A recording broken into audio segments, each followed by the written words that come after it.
Hello and welcome. Hope you're all having a good one. So today we're going to talk about something that I know a lot of people aren't using, but just for the backstory here, I was talking to someone today actually about, they were telling me how much they were enjoying Canva. They were looking for an alternative, and I had suggested Canva and a couple other things, and they tried Canva and they've really liked it. But they mentioned that they were missing having the ability to use rules and grids like they were able to use in that other design app, Adobe. So let's talk tech about this feature, because those features are actually there, but not everybody knows that they're there, and they're a great way to go ahead and up your game, especially your visual design game. So we will go ahead and do that, right? Maybe you're wondering why, right? Why would this be important? Why would you care? So whether you're a beginner in Canva or you're a seasoned Canva user or a seasoned graphic designer, mastering rules and grids can lead to much more polished, professional looking designs. And the other benefit is it makes your design process a whole lot easier. It's amazing how much faster things go once you design a couple of grids or pick a couple of grids to use and then just apply those. So let's dive into why. Using ruler guides and design grids are going to help you with precision, right? So you're not going to have to eyeball things. Is this lined up? Is it right? What my friend was doing was she was actually taking like squares and rectangles and using those to fix her alignment and her placement. So now that this is solved and not a problem anymore. This also then leads to being able to create that consistency that we all look for, right? So visually balanced, harmonious designs, layouts that consciously and subconsciously work well for your audience. They're also a great way to improve your efficiency. I apologize for the noise in the background. The dog is playing with a couple toys. It's been too hot for him to go out, and I have to keep him engaged and busy.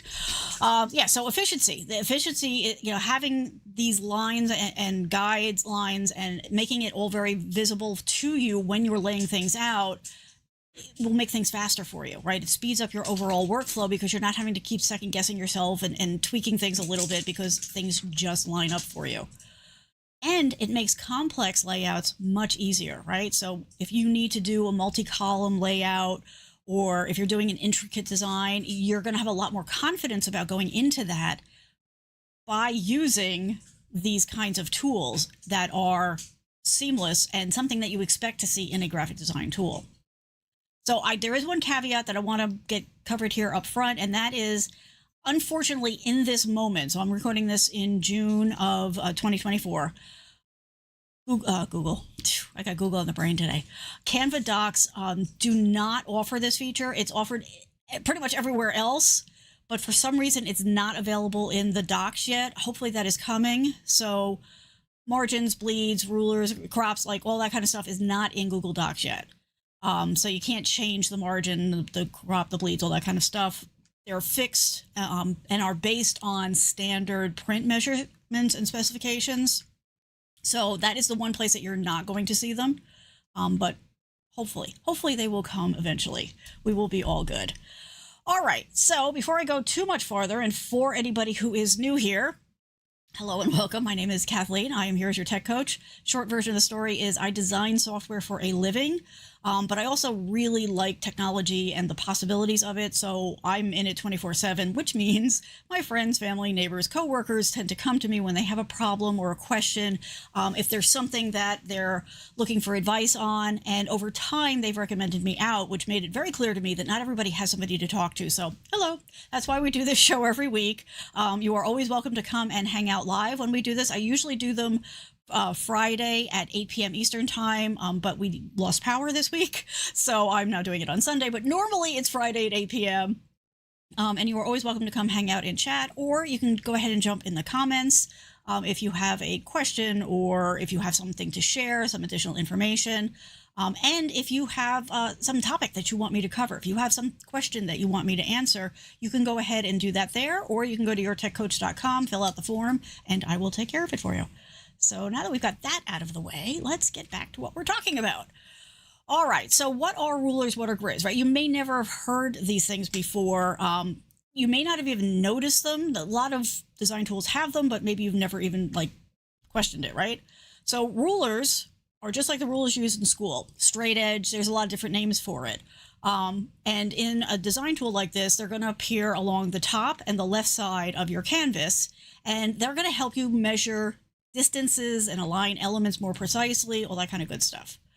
Grids, on the other hand, are a set of intersecting lines. Oh, let's keep the power. We got another storm coming through. So grids are a set of intersecting lines. Think like graph paper, right? And they divide your canvas into different sections, and they provide a visual guide for placement to help you create that balanced, harmonious design that you're shooting for. These sound kind of the same, right? So they work really well together, but they are different things, right? So rulers, I usually, rulers are just for measurements, but you can also use guides based on your rulers, which is different from using a grid, which I like to refer to as a design grid, right? So rulers and ruler grids help you line things up. That's it, right? It just making sure that everything is lined up the way that you want it. A design grid, on the other hand, is a series of evenly spaced lines, horizontal and vertical, that are used to create a framework for a design. So you kind of think of it like a skeleton or a blueprint for your design.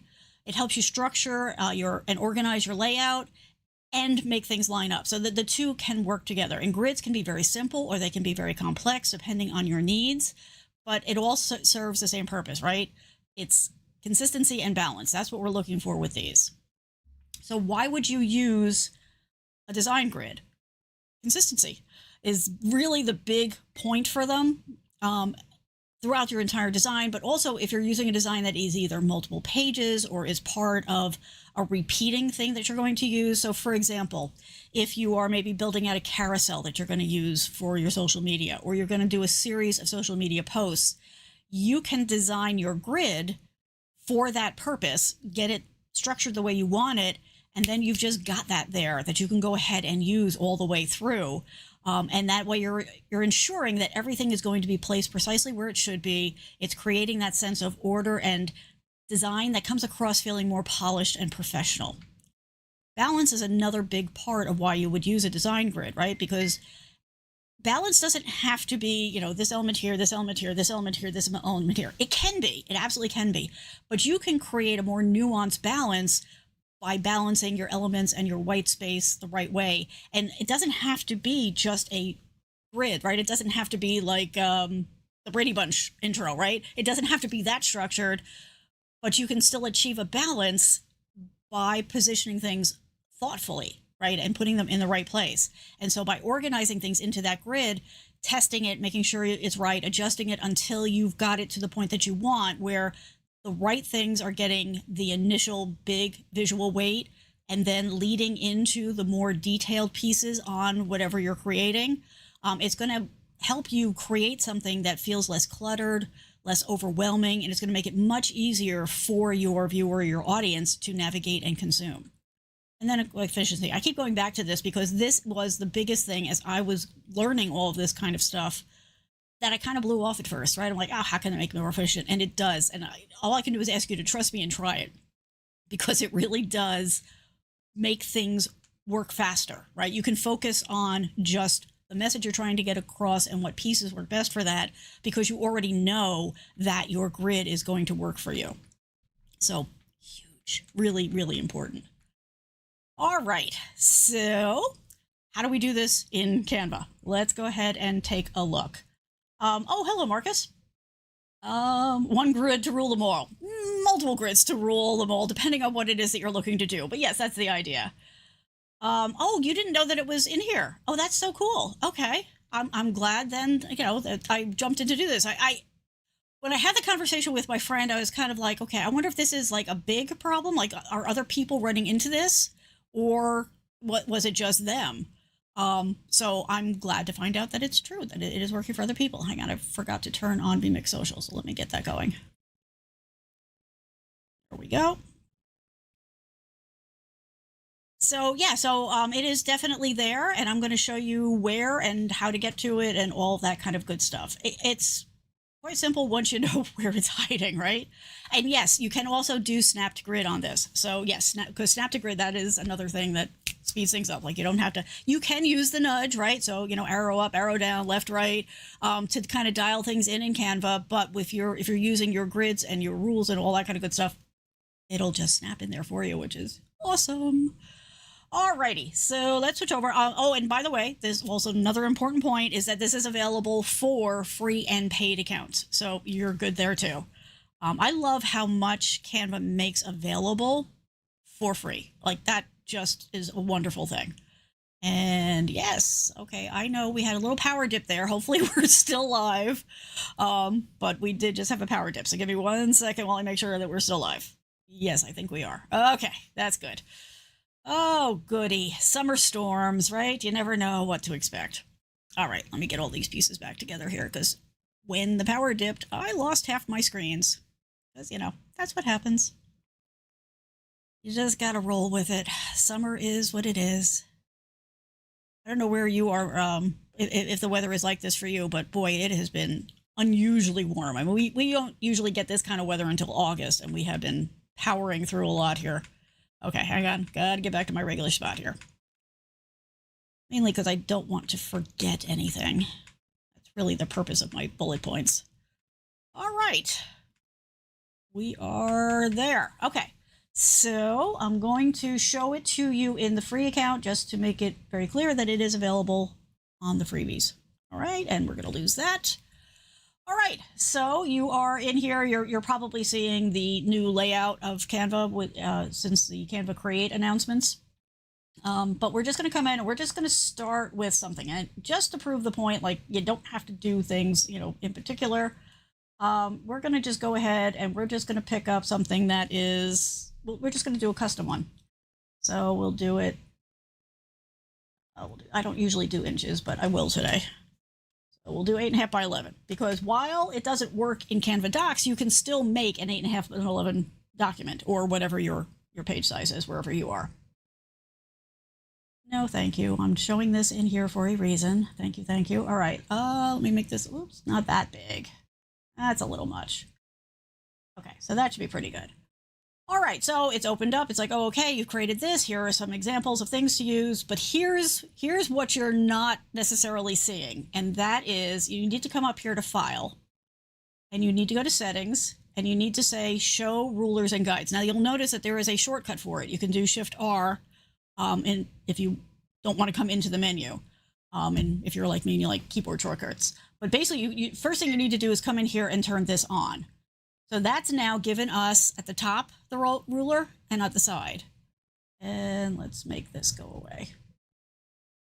No? Okay, fine. Don't go away. Be that way.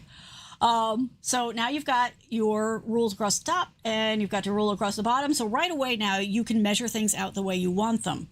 Starting with if you want to go ahead and put in guides. Now guides, like I mentioned, are different than the grids, which I'll show you in a minute. But basically, this is like so super easy. Like everybody's always like, really? So you're going to go up to either the top or the side, and you see how you get the double arrow, and you're going to just drag. And you can drag this and put it wherever you want. Say I'm going to have like about an inch there. And let's say I want to mark the center here. So that way I've got my basic lines here. And so right away, this gives me something to work with. And it helps me line things up. So let's see. Oh, let's grab something. How about this weird? No, maybe not. Let's stay away from the AI stuff. It's too weird. Oh, let's see. What have we used recently? Let's just grab. Oh, like we'll grab a frame. Okay. So now if I wanted to line up this frame here, I can just do this right here and I can see where it is and I can go, oh, okay, well, if I want this to bleed, I can go right there with it and drag something in there. And let's say maybe I wanted to put a table over on this side. I can do that. And again, I can line it up so I know that everything is center aligned without having to be necessarily right on top of things. Now you're noticing that I'm having to do some adjusting, which is to be expected. And you don't get the snap when you're just doing the guidelines. But this is your basic, get it in here, and you can always add another one if you want. If you're like, okay, I think I need one here because I want to line these up.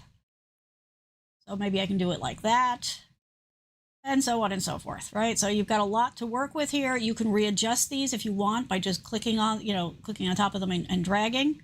So if I wanted it over here or over here, I've got it here.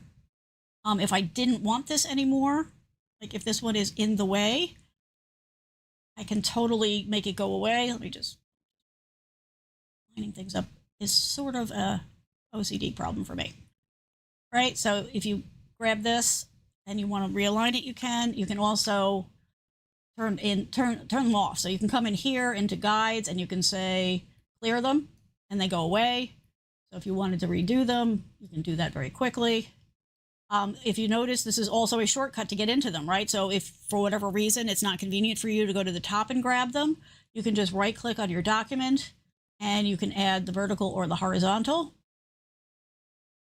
and then adjust it to where you want it. Vertical one. Oops. Come on. Oh, silly. Maybe I'm too close to the bottom of the page, evidently. Evidently, it doesn't like that. There we go. Now it's happier. All right, so there you go. So that's your basic guides. That's how you can get things to line up quickly for that. So that's part one. Let me just make sure, let me check my bullet points, make sure I covered everything. Dragging, do all that kind of stuff, moving them, all good. Oh, right. So the other way that you can make these disappear is if you just drag them off the screen, then they go away. So that's the other way you can delete them. You can just drag them up to the top. See, that's why I do my bullet points. All right, so let's talk about grids, right? And what I'm going to do is I'm going to go ahead and I'm going to clear these so that we're starting clear. And then we can go ahead and show you how to do them together. So we've got them.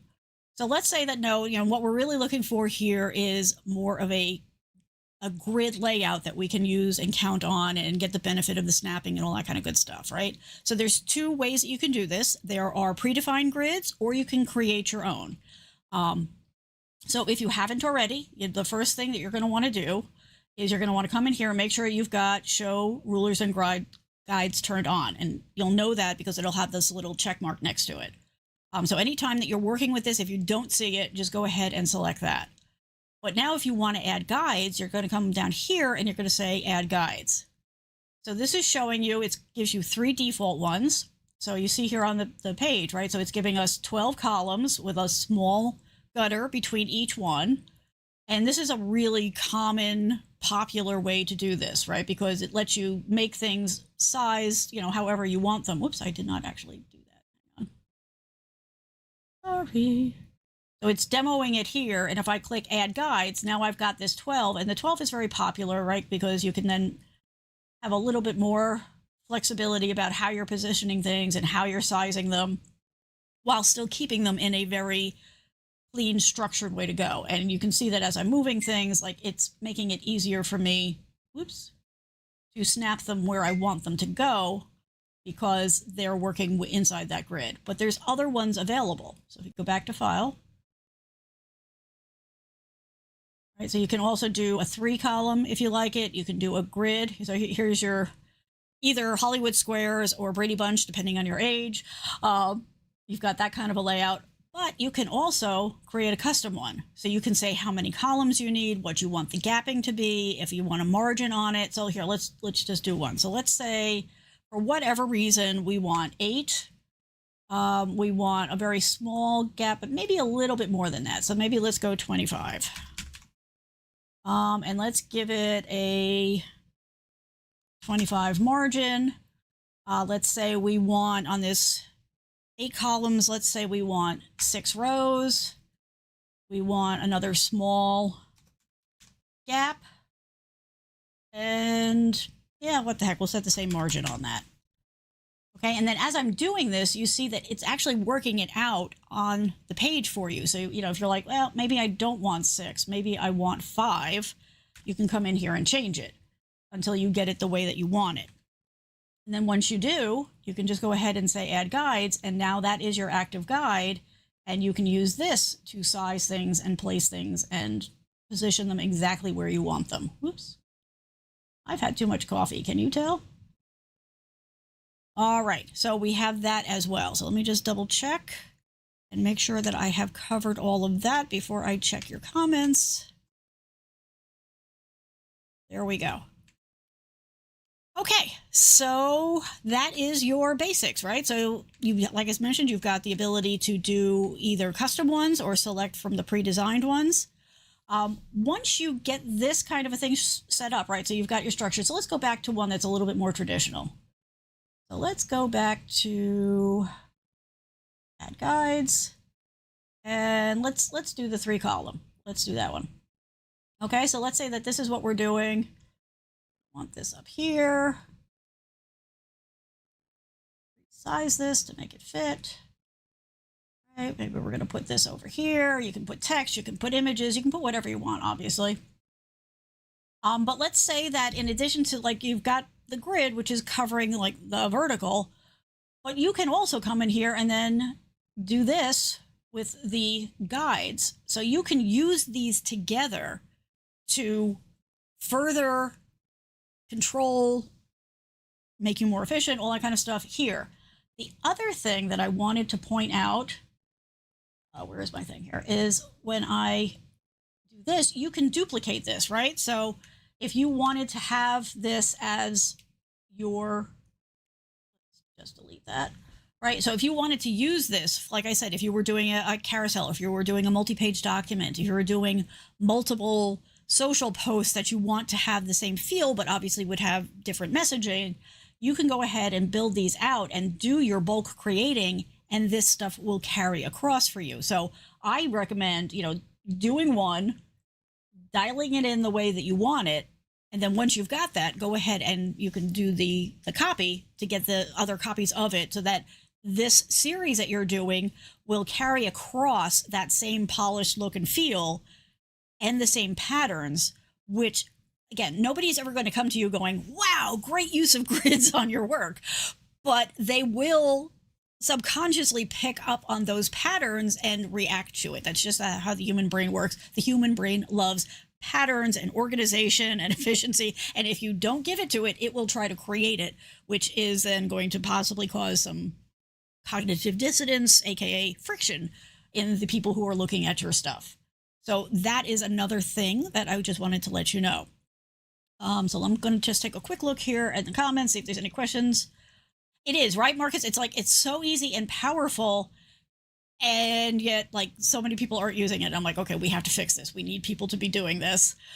So this way, we're getting the word out. We're sharing the love, right? Because we all love Canva around here. And here's the thing, even if you're not using Canva, this is in the other tools, right? This is something that you should just expect to see in your graphic design tools. You may have to look for it, right? Some of them default to having these settings on, but some don't, because some people get annoyed by them, right? So some people are like, oh, you choose, you go ahead and do it. And like I said, you can go ahead and erase them. But another concern that I hear from people when they first start using this is, but I don't want those lines to show up when I print this or when I share it. And it won't. Well, it will show up if you share it to somebody, like to review it inside Canva. But when you are actually generating output for this, these things go away, right? So back in the old days when we were doing this manually, you would use something called non-repro blue. It was a special pencil that you would have, because you could draw your lines and put all of your markings and put your notes on there. But when you sent stuff to the printer devices didn't pick up on the non-repro blue, hence the name, and it would just pick up on your design and your art. So it's the same thing with these. When you're using grids or rule guides, you can use them to your heart's content, because they will not show up in your output. So you don't have to worry about that. Another thing I want to show you is that when you get them the way you want them and you're working with it, like you notice when I was doing this to show you, like sometimes like I was grabbing something and it was moving, you can avoid that by locking things. So you can, they were locked when I was doing this, right? So now they're unlocked. So like it's possible for me to rearrange things. So let's say, you took an existing grid, but you wanted more space. But sometimes you grab things and you didn't mean to, because you were just trying to rearrange things. So the way to avoid that is by locking your grids. And all you do, you can just right click. I think you can do it from up here too. Let's go look. Settings, lock. Yeah, so you can right click to say lock or unlock. You can go to the file settings and then lock grids, or you can do Control Alt to lock grids. So you've got 3 different ways to do that. And once you lock it, then you can be moving things around all you want and adding things all you want. And these things now are locked in, hence the word. And like I said, just unlock them to make changes, but that will help you avoid accidental movement. Another pro tip is what I've been showing you. Sorry, I skipped ahead. So by using the rule guides and your design grids together, you can create much more complex layouts and still keep them easy and fun and consistent and much more efficient. So highly recommend that, particularly for your complex layout. And pro tip number 3 is don't be afraid to experiment, right? Like I showed you, just because I loaded that 3-column one, and it had certain settings doesn't mean that I can't go in and change them because that's what I want or what's what my design needs, right? So rules, rule guides, grids are all incredibly versatile, and they're there to do things to help you. So just because they come out of the package with certain settings doesn't mean that you can't change them. This is your work. You can do whatever you want in it. And these are just another tool in your toolbox to make it easy and efficient. So there you go. Thank you so much for joining the stream. Please don't forget to, do the usual things, the like, the subscribe, the hit the bell notification, all that kind of stuff. And of course, share it with anybody that you know who might find this helpful, so that they find out about this kind of stuff and, you won't miss out on any future tools and trips. Please feel free to let me know in the comments if you like these kinds of tech explainers, and I'm more than happy to keep doing them. Like I said, if you have particular questions, if you're curious about certain things, if you're not sure how to do something somewhere in Canva or something else, right? I'm all about, just general technology in our daily life, because I have this silly idea that technology should work for us, not the other way around. So yeah, I don't need AI to create art for me or write for me. I would love AI to, clean the house and make a meal so that I can be creative. But we'll get into that some other time. But the point is that I'm here to provide, whatever help I can offer. You can go to yourtechcoach.com. There's a form there if you have any questions, if you need more information, or if you just, have an idea that you want me to cover on the show. I'm happy to do that. If you need more one-on-one, you can actually go there as well. And in addition, I haven't really announced this yet, but I'm going to slide it in here. I have started posting training videos there that you can buy for. So they're deeper dives. There's only so much I can do here on YouTube. People get distracted, they wander off, and I understand that. So I am doing deeper dive trainings, and they are getting added to here. So you can go ahead and check those out. Sign up for whatever ones you want. Whatever makes you happy. All right, it's that time in the show, right? Bonus tips for those of you who power through to the end. You know how much it means to me. So as we talked about, right, so you can lock things. You can also you can make use of the snap to grid when you're dragging things in and out. However, sooner or later, you're going to be doing something that's a little bit different, right? Because that's part of design, right? In design, you need to learn the rules and, understand why we do certain things the way we do. But then there's also that time when you're going to need to deviate from the rules. So the snapping thing may get to be an annoyance. 99% of the time it's handy. All right, we'll go 95. But if you don't want to do a snap to grid for a particular element that you're dragging, you can do that by just clicking on that particular element and holding the control key while you drag it. And that will turn the snap to grid off while you are holding down the control key. And once you release that, it will then go ahead and do the things. The other thing, now let me see if this is going to work, because it's not working here and I'm not sure why. Maybe this is only a desktop thing. Let's try one more. Okay, so evidently this must be on the desktop one. So you'll see that here, I'll come back here for a second. Right, so while we're here, you've got your panel here. And then you've got your work area. But sometimes if you're on a smaller screen, you don't necessarily want this in your face.